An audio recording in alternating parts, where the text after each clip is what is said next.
sampai ke pucuk-pucuk pimpinan instansi. Ya. Lalu ini kan sudah seolah-olah sudah semacam terorganisir, sistematis, ya, menggurita. Sudah STM dia, Sistematis, masif dan masif. Masif. STM lah. Kenapa ini bisa terjadi dan kenapa Ombudsman juga tidak susah untuk membongkarnya atau menertibkannya? Oke. Pertama, kalau ini memang tindakan yang sudah masif ya. Malah tadi disampaikan oleh teman-teman dia menjadi terstruktur, dia sistematis, dan tadi disampaikan bahwa karena itu dia menjadi sebuah budaya akhirnya dibiarkan. Satu, masyarakat yang menjadi korban diam, ya kan? Yang kedua, memang penegakan hukum jadi soal kita. Yang ketiga adalah adanya keabaian dalam memastikan bahwa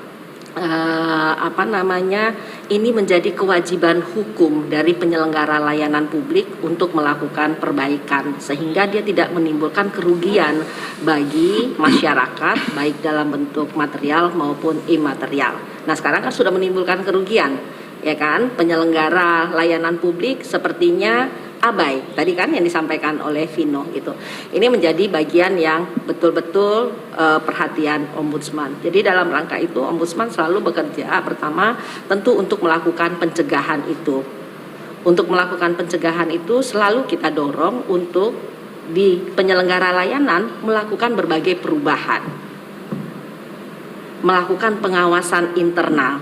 Itu menjadi bagian yang terpenting. Mengembangkan yang namanya whistleblowing system.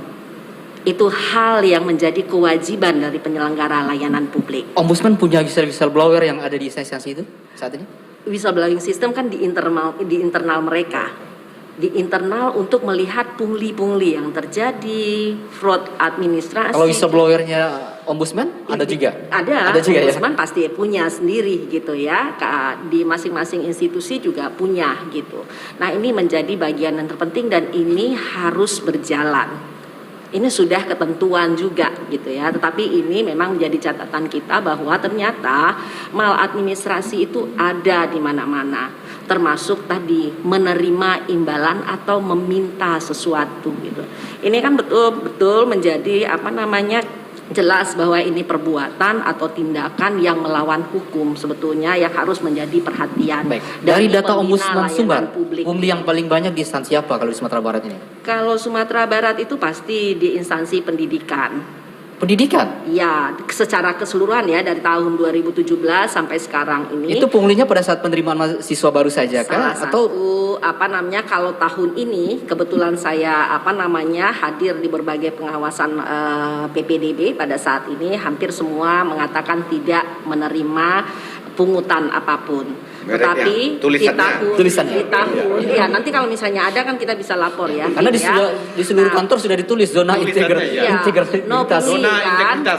Tapi kan ditulis semua anti tidak suap. ada pungli segala macam. Nah, tetapi di tahun 2017 gitu ya, di tahun 2017 sampai 2018 pungutan liar itu banyak di sekolah-sekolah baik yang dilakukan ketika PPDB ataupun yang dilakukan secara terencana dalam tanda kutip oleh komite sekolah gitu ya. Nah, itu menjadi bagian yang sering terjadi dilaporkan ke sehingga komite sekolah ini pelaku pungli yang disahkan begitu ya, yang legal yang dilegalkan. Yang dilegalkan. Karena memang juga berbasis kesepakatan. Karena memang satu pengetahuan yang minim terkait itu. Nah, ini juga akan jadi PR kita bagaimana kita memberikan pengetahuan kepada masyarakat termasuk juga penyelenggara lain publik yang semestinya sudah lebih tahu tentang itu gitu ya. Yang sudah ini saya potong. Karena sebenarnya silent kita ini silent majority dan kita kena tirani minoritas. Iya. Sebenarnya kita tahu ini bisa persoalannya ini pungli, tapi ketika bersuara kita orang yang lemah posisinya, baik di sekolah, anak kita nanti dibully, anak kita bisa dikeluarkan, kebijakan sekolah gitu. Artinya memang sehingga saya yakin masyarakat tahu persis ini salah ini aturannya gitu. Betul. Tapi tidak bisa bersuara. Saya yakin memang tadi itu masyarakat masih menjadi orang yang merasa lebih rendah dari penyelenggara layanan publik. Padahal layanan publik itu masyarakat punya hak untuk melakukan pengawasan terhadap penyelenggara layanan publik itu sendiri. Ini yang mungkin yang perlu masif juga kita sampaikan itu. Masyarakat punya hak untuk mengawasi penyelenggara layanan publik sehingga masyarakat perlu dari waktu ke waktu untuk mengawasi itu dan berani bersuara. Nah, hal yang terpenting ketika mereka bersuara dibully, diancam, segala macam, ada lembaga-lembaga tertentu yang akan mendukung mereka, yang akan membantu mereka agar mereka tidak mengalami hal seperti itu. Misal tadi Pak Bayu bilang, kalau atau di kepolisian bisa dilaporkan secara internal, karena kan pengaduan internal harus berjalan. Kalau misalnya pengaduan internal nggak berjalan, tadi seperti Pak Frans sampaikan, ada layanan-layanan yang tidak diberikan kepada Pak Frans. Ketika Pak Frans mengadu, Pak Frans bisa mengadu ke Ombudsman. Karena Ombudsman lembaga negara yang mengawasi penyelenggara layanan publik. Nah, itu menjadi bagian yang terpenting. Jadi kita ngawasin penyelenggara semua gitu ya. Artinya penyelenggara negara, pemerintah, BUMN, badan hukum ya termasuk di dalamnya BUMD gitu ya, badan hukum milik negara, malah swasta Pak Frans itu menjadi. Tadi yang khusus di pendidikan dulu ini supaya pemirsa tahu karena saat ini sedang penerimaan mahasiswa baru. Ini modus-modusnya apa ini yang harus bisa diketahui oleh pemirsa untuk supaya ditolak atau dilaporkan? Iya, kalau misalnya kalau sekarang kan memang pengawasan itu sangat ketat ya, sangat ketat sekali gitu, dan semua sekolah sudah mulai hati-hati untuk itu. Tapi modus-modusnya biasanya penjualan baju seragam yang dikaitkan dengan pendaftaran ulang siswa. Jadi ketika dia sudah lulus, agar pendaftaran ulangnya bisa berjalan, maka dia harus beli baju dulu. Walaupun itu di koperasi kah, di manakah, itu tidak dibolehkan. Atau nanti di sekolah, ketika dia sudah sekolah, itu nanti ada saja. Misalnya sekarang lagi marak nih, karena anak-anak sudah mulai sudah mulai tamat. Ada sumbangan pergi jalan-jalan, sumbangan perpisahan, sumbangan diberi sumbangan. Malah kadang-kadang anak-anak disuruh mengelola. Tapi sumbangan itu kok sama ya jumlahnya? Ini kan pertanyaan. Sumbangan itu nggak ada yang sama jumlahnya. Sukarela. Sumbangan itu sukarela dan dia dibicarakan gitu sesuai dengan kemampuan. Sumbangan wajib namanya. Sumbangan wajib itu ada di koperasi. Nggak ada di sekolah gitu. Nah, ini menjadi bagian penting dan memang Ombudsman itu tidak melihat hanya di sekolah sebetulnya gitu, tetapi juga ada di penyelenggara layanan publik yang lain.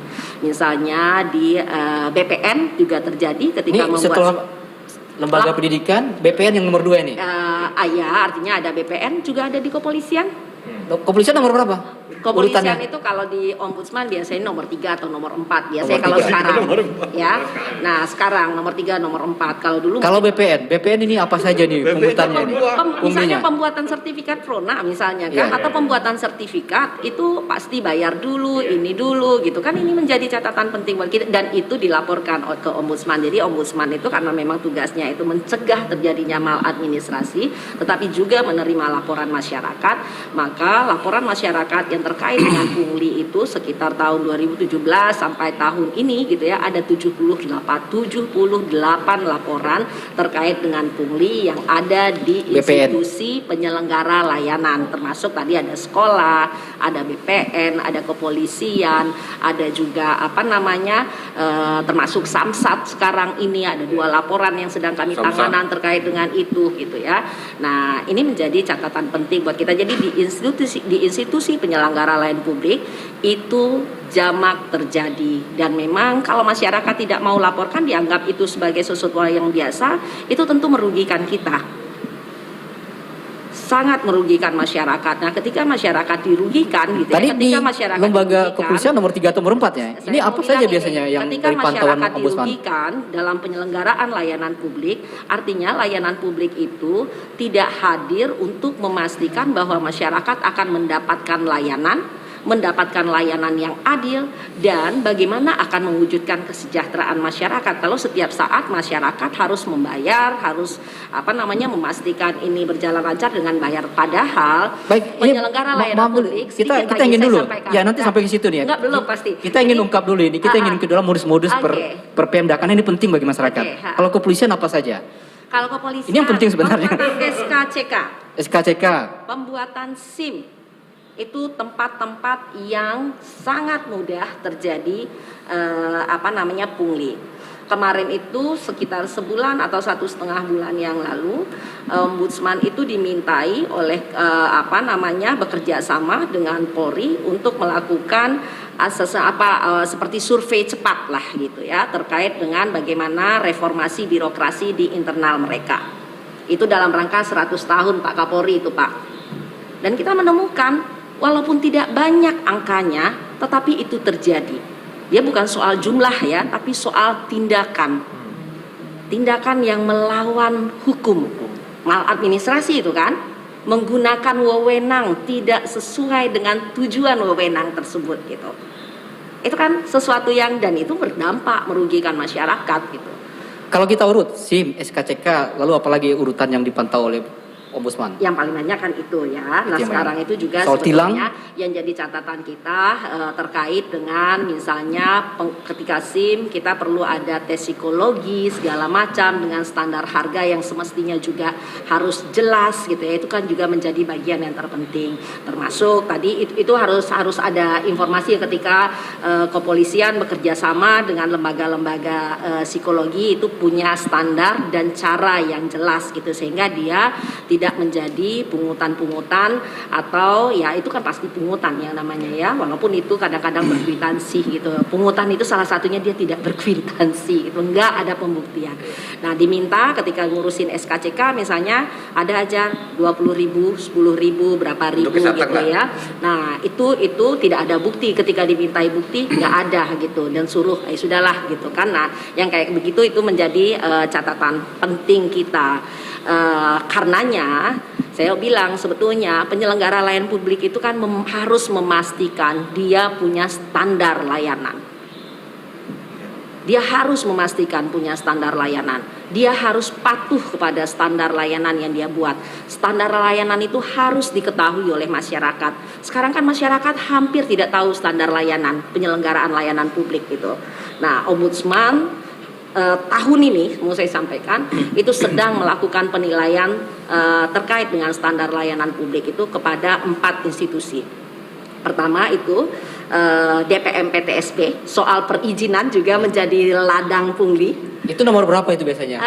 Kalau DPM PTSP ya artinya kalau pemerintah secara keseluruhan pasti nomor 1 ya. Nomor 1 itu biasanya. Keseluruhan itu pasti nomor 1 karena dia punya banyak institusi. Ya kan. Terus yang kedua itu Dukcapil, kalau secara institusi itu juga menjadi lahan pungli. Yang ketiga itu adalah kita lakukan penilaian itu ke kepolisian. Kalau institusi pemerintah Dukcapil, kesehatan, dan satunya lagi pendidikan. Itu yang kita lakukan penilaian saat ini. Kesehatan itu termasuk di dalamnya puskesmas, beberapa puskesmas ya. Institusi vertikal kita melalui terkait dengan standar penilaian kepatuhan itu kepada kepolisian dan pertanahan.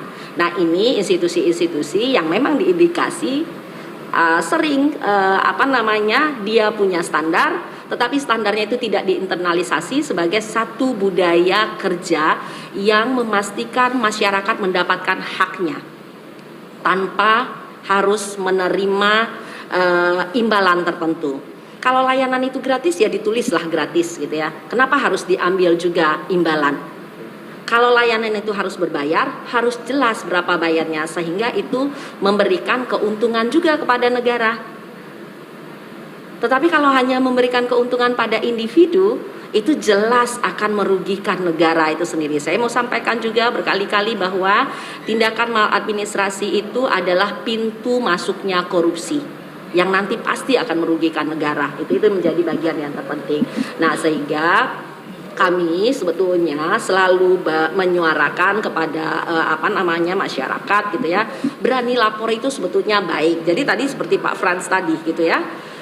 Mungkin dulu nggak tahu, sekarang kan sudah tahu ya Pak ya gitu ya, bahwa setiap tindakan-tindakan yang melawan hukum gitu ya, yang orang tertentu tidak menggunakan, artinya kalau Ombudsman itu kan harus institusi penyelenggara layanan publik gitu yang menggunakan anggaran negara dalam pelaksanaannya.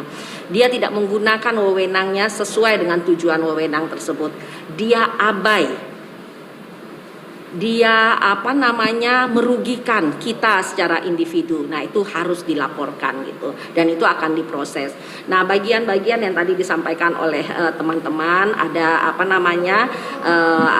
pungutan-pungutan di jalan segala macam, itu sebetulnya juga kewajiban penyelenggara layanan publik untuk mengaturnya kembali gitu. Karena kan misalnya di jalan mestinya kan ada dinas perhubungan yang mengatur soal ini jalan beresiko, ada dinas perhubungan yang harus berdiri. Dan itu bagian penilaian ombudsman. Ketika tukang parkir liar banyak, itu nilai dari dinas perhubungan jadi anjlok, jadi rendah jadi ya. Di tahun-tahun sebelumnya begitu gitu ya, karena nggak ada standarnya gitu. Dan ombudsman sendiri pada tahun 2017, seingat saya, sebelum saya ada di situ, teman-teman melakukan kajian terkait dengan pengelolaan parkir.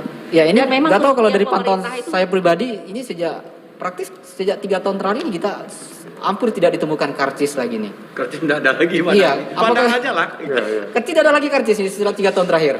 kalau kita tidak minta, dia nggak kasih. Kalau kita minta, dia kasih. Jadi memang harus keberanian kita minta. Mana karcisnya? Harus begitu caranya. Jadi memang masyarakat itu harus punya posisi tawar yang lebih dari penyelenggara ataupun orang-orang yang melakukan diberikan tugas untuk melakukan penyelenggaraan layanan publik. Jadi tukang parkir artinya ini sebetulnya kan diberikan tidak ada tugas upaya penyelesaiannya secara sistematis. Negara atau pemerintah tidak hadir situ kalau kita serahkan ke masyarakat semua ini. Makanya tadi saya bilang bahwa distributor suruh distributor berani, orang truk disuruh berani, masyarakat disuruh berani. Lalu pemerintah kemana? Gitu. Adalah di dalam Undang-Undang Pelayanan Publik disampaikan ada pembina pelayanan publik. Siapa dia? Dia adalah pimpinan daerah. Jadi memang betul bahwa semua ini harus diatur ulang oleh pimpinan daerah. Bagaimana keluhan-keluhan masyarakat ini bisa dikelola untuk perbaikan penyelenggara layanan publik itu menjadi bagian yang terpenting. Nah, kalau tidak kan kita bilang lagi, ini kan abai atas tindakan hukum atau abai terhadap pelaksanaan kewajiban hukumnya gitu ya. Nah, jadi memang yang terpenting itu adalah bagaimana pembina layanan publik, mereka itu adalah pimpinan daerah, untuk betul-betul mengambil tindakan tegas, melakukan perencanaan perbaikan. Jadi kita sebut sebagai manajemen perubahan. Baik, ya. Ini yang menarik agar ini. Ini menjadi menariknya fenomenanya kalau kepala daerah biasanya kalau baru-baru terpilih atau baru dilantik itu biasanya rajin melakukan sidak. Ya, sidak akhirnya tidak upaya penyelesaiannya sistematis, akhirnya terkesan oleh masyarakat, sidak terkesan pencitraan jadinya. Iya. Ya, dari pantauan ombudsman apakah juga sama dari apa yang menjadi perasaan masyarakat?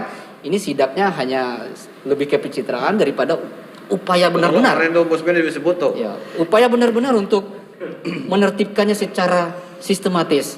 Iya, jadi bagaimana dia bisa sistematis? Tentu satu, dia berbasis perencanaan berdasarkan keluhan masyarakat, berdasarkan persoalan yang terjadi. Kalau misalnya dia hanya reaktif untuk menjawab satu kondisi, itu nggak mungkin itu akan menyelesaikan soal. Jadi memang kita mendorong pemerintah daerah gitu ya untuk membuat perencanaan-perencanaan yang baik dalam rangka perbaikan penyelenggaraan ini. Bagus ada sidak untuk hal-hal tertentu yang sudah menjadi persoalan yang luar biasa pada